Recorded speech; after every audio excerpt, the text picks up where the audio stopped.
नमस्कार दोस्तों, कैसे हैं आप सब। तो दोस्तों आज हम देखेंगे टेक्नो स्पार्क 7 का चार्जिंग सर्किट कैसे काम करता है और इसमें कौन कौन सी लाइनें हमें चेक करनी होती हैं।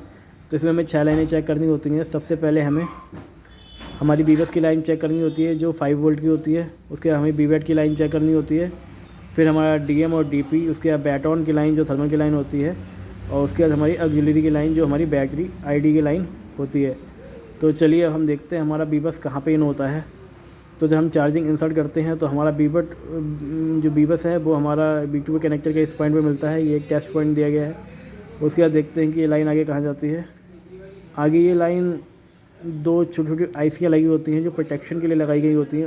वो भी आईसी की तरह काम करती हैं। ये डायोड पे थ्रू होते हुए इन आईसी पे जाती हैं। अगर ये आईसियाँ ख़राब हो जाती है तो हम इनको निकाल के बाईपास भी कर सकते हैं। बाईपास हो जाएंगी, कोई दिक्कत नहीं होती है। उसके बाद ये जो हमारा बीबस यहाँ से निकलता है, ये बीबस हमारा सीधे पावर आईसी में जाता है, क्योंकि इसमें जो हमारा चार्जिंग सर्किट दिया गया है वो पावर आईसी में दिया गया है। इसमें मीडियाटेक की 6357 CRB लगाई गई है और ये यहाँ पे कुछ कंपोनेंट लगे हुए हैं। इन कंपोनेंट से होते हुए हमारा आगे एक कैपेसिटर लगा होगा। कैपेसिटर के थ्रू हमारा सीधे पावर आईसी में जाता है। और उसके बाद इसी पावर आईसी से हमारा बीवेट की लाइन निकलती है और नीचे हमारे ये BPH की लाइन निकलती है जो आगे कई सेक्शन में हमारा डिस्ट्रीब्यूट होती है। तो आगे जो हमारी बीवेट की लाइन है वो ये 2 कैपेसिटर हैं, इनके थ्रू होते हुए फिर नीचे कुछ कंपोनेंट दिए होते हैं, उनके थ्रू होते हुए हमारा सीधे बैटरी कनेक्टर पे जाता है। बैटरी कनेक्टर के पॉजिटिव सिरे पे जाता है। ये हमारा 3.7 से लेकर 4.2 तक होता है, जिससे हमारी बैटरी चार्ज होती है। ये टेस्ट पॉइंट दिया गया है। उसके बाद हम देखेंगे हमारी बैटॉन की लाइन जो थर्मल की लाइन होती है। ये थर्मल की लाइन के टेस्ट पॉइंट है।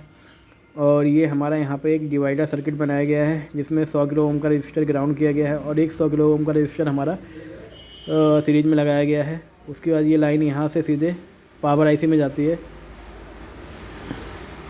थर्मल की लाइन ओपन होने से, शॉर्ट होने से हमारा टेम्परेचर के इशू आते हैं। Temperature too high, temperature too low के दिक्कत इसी से आती है। सबसे ज़्यादा प्रॉब्लम हमारे ये जो रेसिस्टर हैं इनके ओपन होने से आती है, या इनकी वैल्यू कम हो जाने या ज़्यादा हो जाने की वजह से आती है। तो सबसे पहले हमें इन रेसिस्टर को ही चेक करना होता है। उसके बाद हम देखेंगे कि हमारी बैटरी आईडी की लाइन कहाँ से आती है। हमारी बैटरी आईडी की लाइन हमारे सीधे बैटरी कनेक्टर से निकलती है और कुछ कंपोनेंट्स के थ्रू होते हुए हमारा CPU में जाती है। तो देखेंगे कहाँ से निकलती है। ये हमारे बैटरी आईडी का पॉइंट है और यहाँ से निकलती है। उसके बाद ये यहाँ पर एक डिवाइडर सर्किट बना होता है जिसमें 10 किलो ओम का रजिस्टर हमारा एक ग्राउंड होता है और एक 10 किलो ओम का रजिस्टर हमारा सीरीज में लगा होता है। इन रजिस्टर को ओपन होने से कई बार टेम्परेचर का इशू आ जाता है। उसके बाद हम आगे चलेंगे और ये हमारा बैटरी आईडी की लाइन सीधे CPU से निकलती है। कई बार ये लाइन ओपन होने से हमारा फ़ोन डेड भी हो जाता है, तो हमें पहले बैटरी आईडी की लाइन हमारी चेक करनी होती है। ये यहाँ पे हमारा सीधे CPU में आती है। तो अब हमारी DM और DP की लाइन बची हैं, तो हम DM और DP की लाइन भी चेक करेंगे हमारी कहाँ से निकलती हैं। ये हम चार्जिंग जैक से होते हुए हमारे सीधे B2B कनेक्टर पे आती हैं। और यहाँ पर ये 2 टेस्ट पॉइंट दिए गए हैं। यहाँ से होते हुए कुछ कंपोनेंट के थ्रू होते हुए ये एक कैपेसिटर और रेसिस्टर के थ्रू होते हुए यहाँ पे एक छोटी सी IC टाइप दी गई है, वहाँ पे 2 DM DP आते हैं। और उसके बाद सीधे ये हमारे CPU में जाते हैं। DM DP के ओपन या ख़राब होने से या नहीं लाइन शॉर्ट होने से हमारे फ़ोन में चार्जिंग का इशू आता है, फेक चार्जिंग का इशू आता है, चार्जिंग स्लो का इशू आता है।